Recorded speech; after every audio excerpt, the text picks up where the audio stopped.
Hey everybody, I'm Dusk, and this is Let's Play Mass Effect 2. Well, let's get right into the action. All I can say is this game is awesome, and even if it's kind of one of the older ones, it still holds up. Way better than free. So let's get into it. New game. Female. Because FemShep is going to be the most entertaining for me, because I never did FemShep. And we're going to be Renegade, and we've also got the Genesis DLC to give us a recap of the first game's story, because it's an alright game, but it's kind of tedious compared to Mass Effect 2. Normal's good. Subtitles,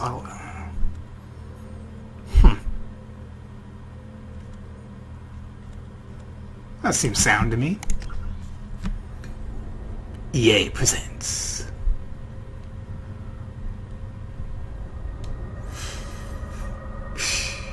I kinda wish you could skip this part sometimes, but gotta do what you gotta watch. Trippy in it.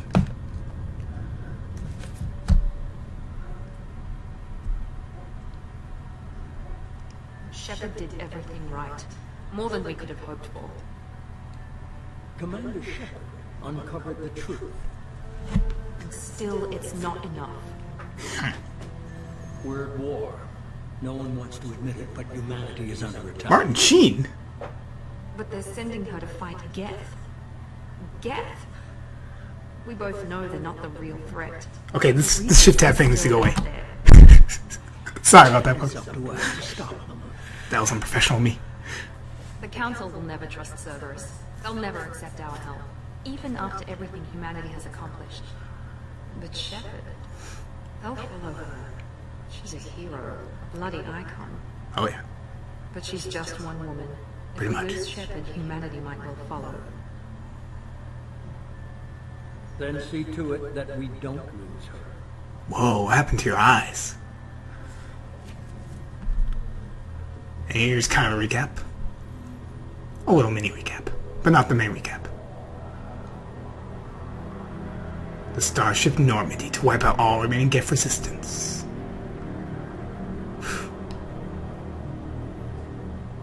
So yeah, the Reapers, they wipe out organic life. Scary shit. And there's our ship, oh yeah. Oh man, I'm gonna enjoy flying this ship throughout the entire game. Just like Mass Effect 1. Hey, I know you. Disengaging FTL drives. Emission sinks active. Board is green. We are running silent. We're wasting our time. 4 days searching up and down this sector, and we haven't found any sign of Geth activity. 3 ships went missing here in the past month. Something happened to them. My money's on slavers. The Terminus system is crawling with them. Picking up something on the long-range scanner. Unidentified vessel. Looks like a cruiser. Doesn't match any known signatures. Cruiser is changing course. Good On boy. intercept trajectory. Can't be. Stealth systems are engaged. There's no way a Geth ship could possibly... It's not the Geth. Brace for evasive maneuvers! Holy shit.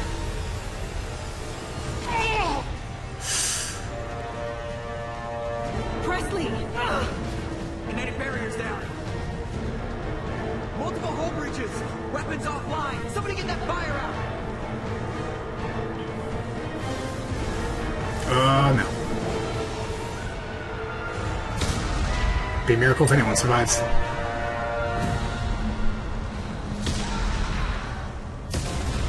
Liara? Huh, that's interesting. Shepard! Distress beacon That's is ready different. for launch. Will the Alliance get here in time? They damn well better. I'm There are not some doing people this just here. so they can find our frozen corpses. Get everyone onto the escape shuttles. One that changes from doing Joker's Genesis. still in the cockpit. He won't evacuate. I'm not leaving either. I gave you an order. Get to the damn shuttles! I'll haul Joker's crippled ass out of here. Shepard, Damn.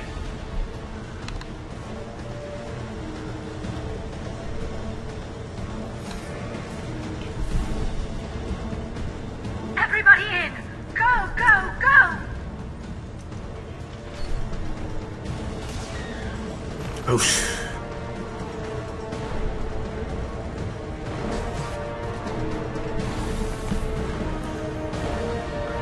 what can I say about the intro? More impact the first time you see it. I think it didn't even make some people rage that this certain thing happens, which you'll see soon. I think it did.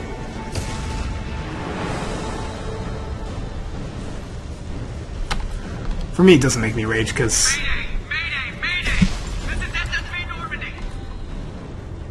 it's understandable that we kind of getting destroyed by this strange technology from these unknown enemies, who we will know. We've suffered heavy damage from an unknown enemy.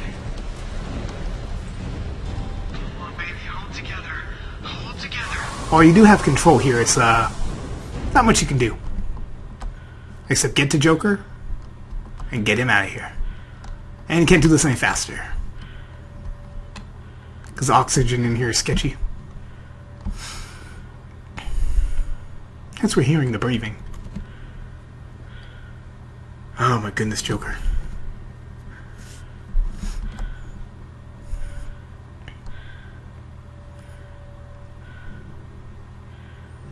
Come on, Joker. We have to get out of here. Yeah. No, I won't abandon the Normandy. I can still save her. Don't be stupid. The Normandy's dead, just like us if we don't get the hell out of here. No, we just have to... Oh no. They're coming around for another attack. That's not good. That's really not good. Whoever these guys are, they really want Shepard dead.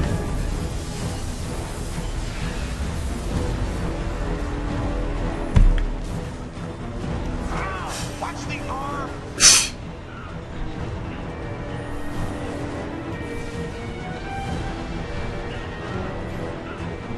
Yeah, Joker's got bad bones, so that's why we have to do this and help him. That's the simplest way to describe this problem.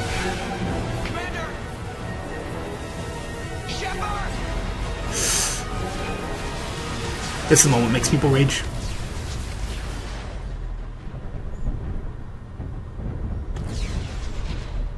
Because your character?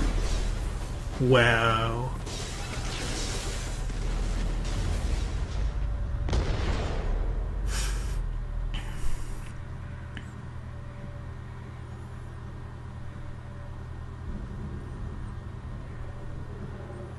You can probably guess what happens.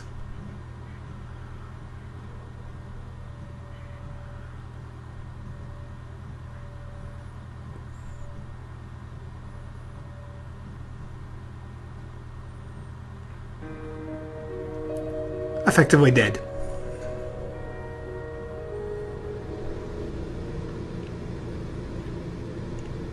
That's how the game opens, with your main character dying.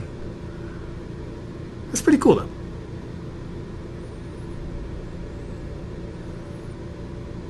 Well, in this case. And now, I think we get the comic. Yep, here it is. Neat, how's this work? Just another routine mission. Why do they always say that before a mission? Of course it's routine. You haven't done anything yet. It's everything that happens along the way. The choices you make. Paths you choose.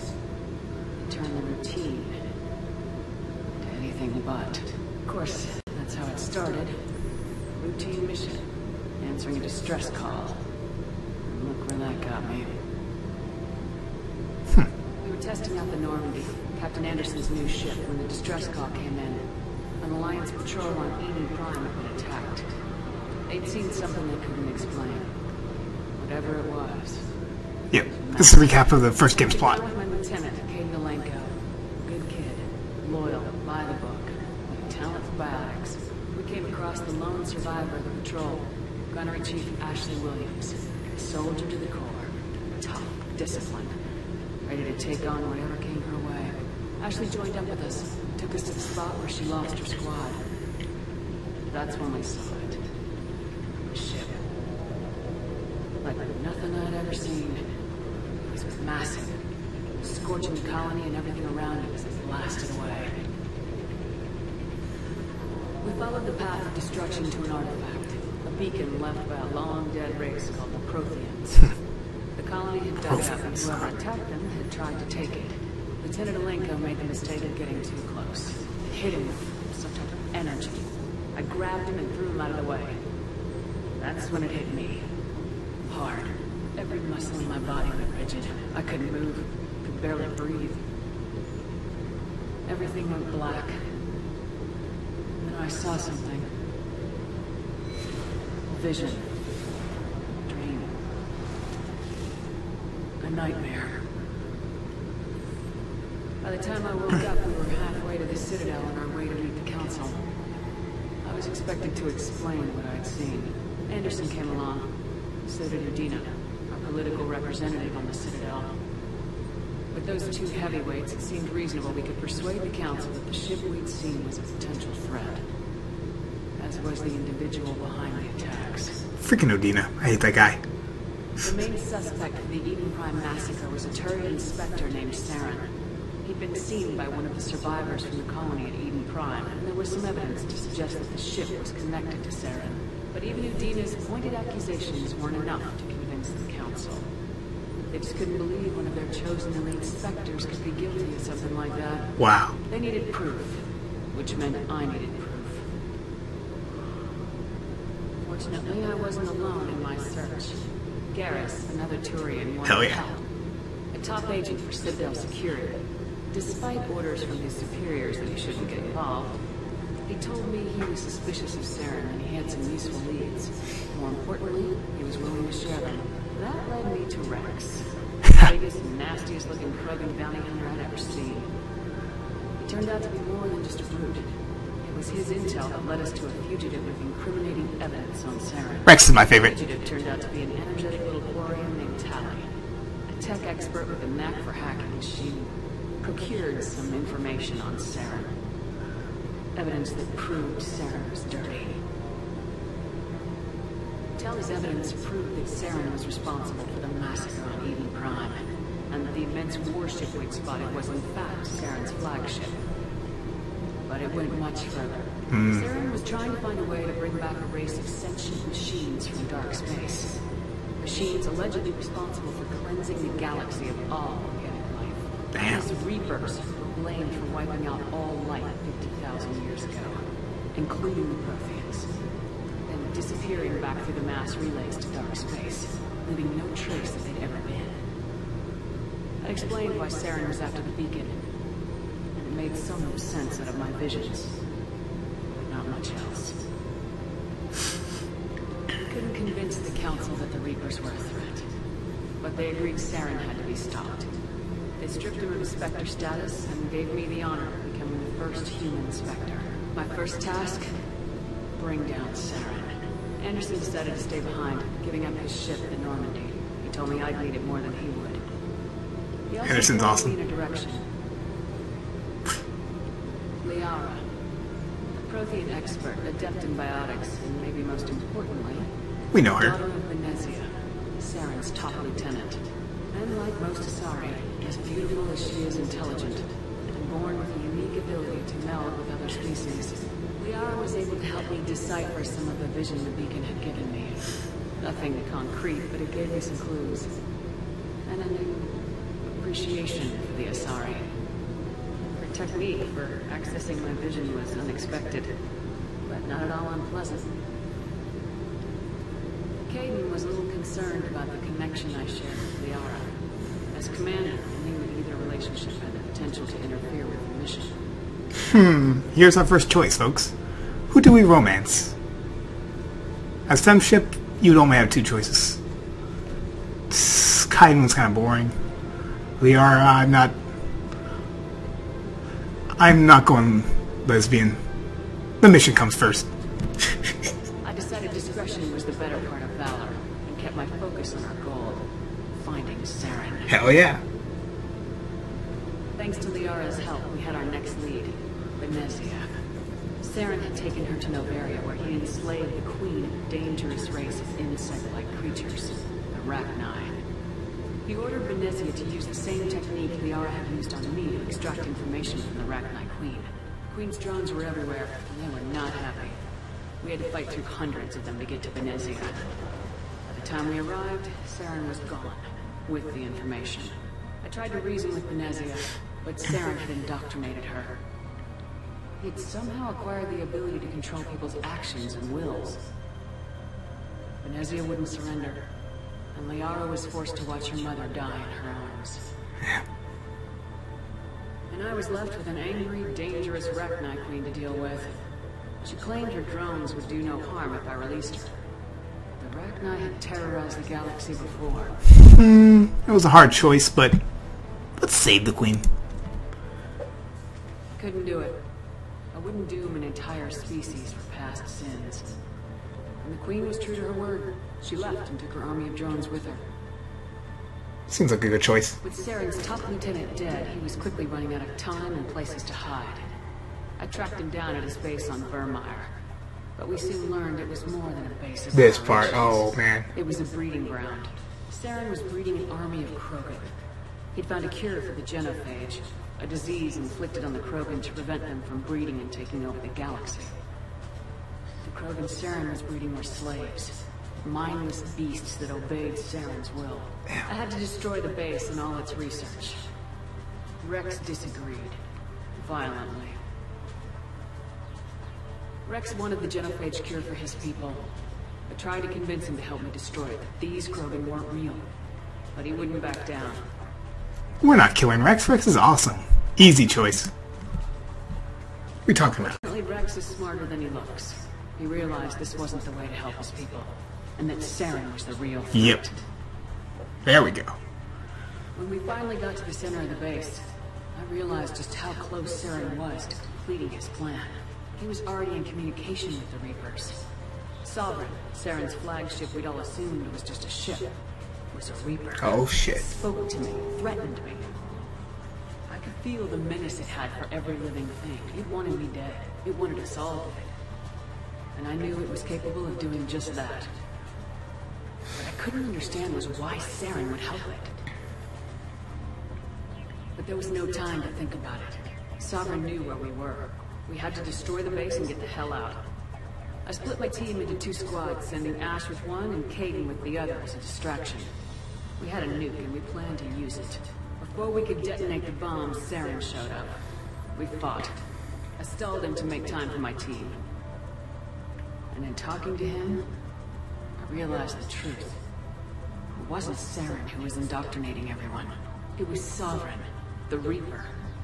And Saren was in deeper than all of them. He tried to convince me he was still in control. Said he'd found a way to reduce the Reaper's influence. He was kidding himself. Or believing the lies Sovereign was telling him.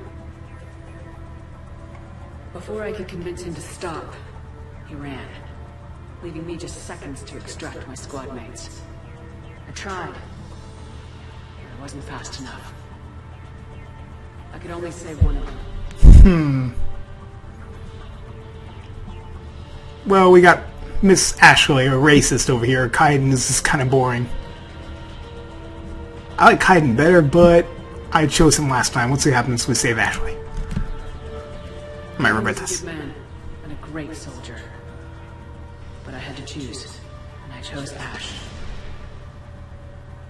That was the last time Saren would slip away from me. I knew then, the next time we met, one of us would die. With my team mostly intact, we chased Saren and his army to Ilos, a long-lost planet that had once belonged to the Protheans. As we prepared for what we knew would be a desperate fight, I spoke to my crew. We were just one ship, against Saren's growing army. I assured them all that despite the odds, we could defeat him. I'd never tell anyone, but I had my doubts. Leaving Caden behind had hardened my resolve. Revealed a weakness in my defenses. How many more friends and allies would I be willing to sacrifice in order to stop Saren? We arrived on Ilos close behind Saren. Once on the planet, we discovered a Prothean databank that helped me put the final pieces of my vision together. The Reapers had come 50,000 years ago, and every 50,000 years before that, each time purging the galaxy of life. Whoa, serious The business. Protheans had fought and died like every species before them, but a few survived long enough to leave a parting gift. The Protheans had discovered that the Citadel was the key to controlling the mass relays. By sabotaging the Citadel, they found a way to close the relays to dark space, slowing the Reapers' return, giving us the time we needed to find a solution to stop the Reapers once and for all. Saren knew this. He was leading his army to take control of the Citadel and re-establish the relays to dark space, bringing the waiting Reapers here to destroy us all. Oh God. We followed him to the Citadel. It was intact, but heavily damaged. He caught the Council fleets by surprise, and they were only now regrouping. And with Sovereign as his flagship, there was little hope that the fleets could counterattack with enough strength to take back the Citadel. But Saren was done running, and I was done chasing him. Hell yeah. As the Alliance and Council fleets battled Saren's army outside the Citadel, I cornered the Turian bastard in the Citadel tower and confronted him. He died believing that the Reapers would save him. As I fought to regain control of the Citadel, the Council's flagship, the Destiny Ascension, fell under attack. Despite Saren's death, Sovereign and Saren's army continued to fight. The Council was aboard the Destiny Ascension and they were requesting assistance. But I knew in order to help them, I would have to put our human Alliance fleet in jeopardy. You know what? Sacrifice. The Council Or could be renegade. replaced. The fleets were needed here and now if we were going to defeat Sovereign. Hell yeah. That's more like it. Even with the Citadel back in my control, Saren defeated in the Normandy, leading the combined galactic fleet. The battle against Sovereign, a single Reaper, was relentless. It took the combined fleets of humanity and the other races, but in the end, Sovereign fell. The costs were immense. While humanity's efforts in the war earned us our first seat on the Council, it was a hollow victory. The Reapers were still out there. I knew the fight was far from over, but as the one who'd led the fight against Saren, I was given new responsibilities. The choice of humanity's first counselor was left to me to decide. On the one hand, Udina, a lifetime politician, ruthless and ambitious. He would easily navigate the political landmines that would soon be placed before him. The other choice, Captain Anderson, a career soldier. Tough but fair. But a friend. And Seems like an someone I easy could choice. trust. Both great leaders in their own right. I like Anderson better. I trust him more. Anderson didn't want the job, which was a sure sign he'd be perfect for it. No ambition to get in the way. The war was over. The threat had passed. In time, the Council would rebuild itself. The Citadel could be repaired. Even the pain of lost friends would fade. But none of that mattered if the Reapers were still out there. And if they were all as powerful as Sovereign, we had to find a way to stop them. I had Could to remove find a that. way. Sorry about I that. gathered my crew, took my ship, and went in search of answers. Officially, the Council would only say I was assigned cleanup duty. Routing out any remnants of Saren's army. Just another routine mission.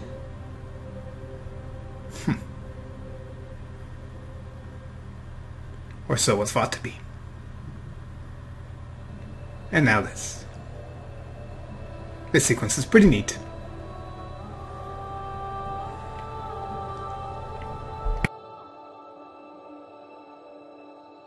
Commander Shepard has been recovered. The Lazarus Project will proceed as planned.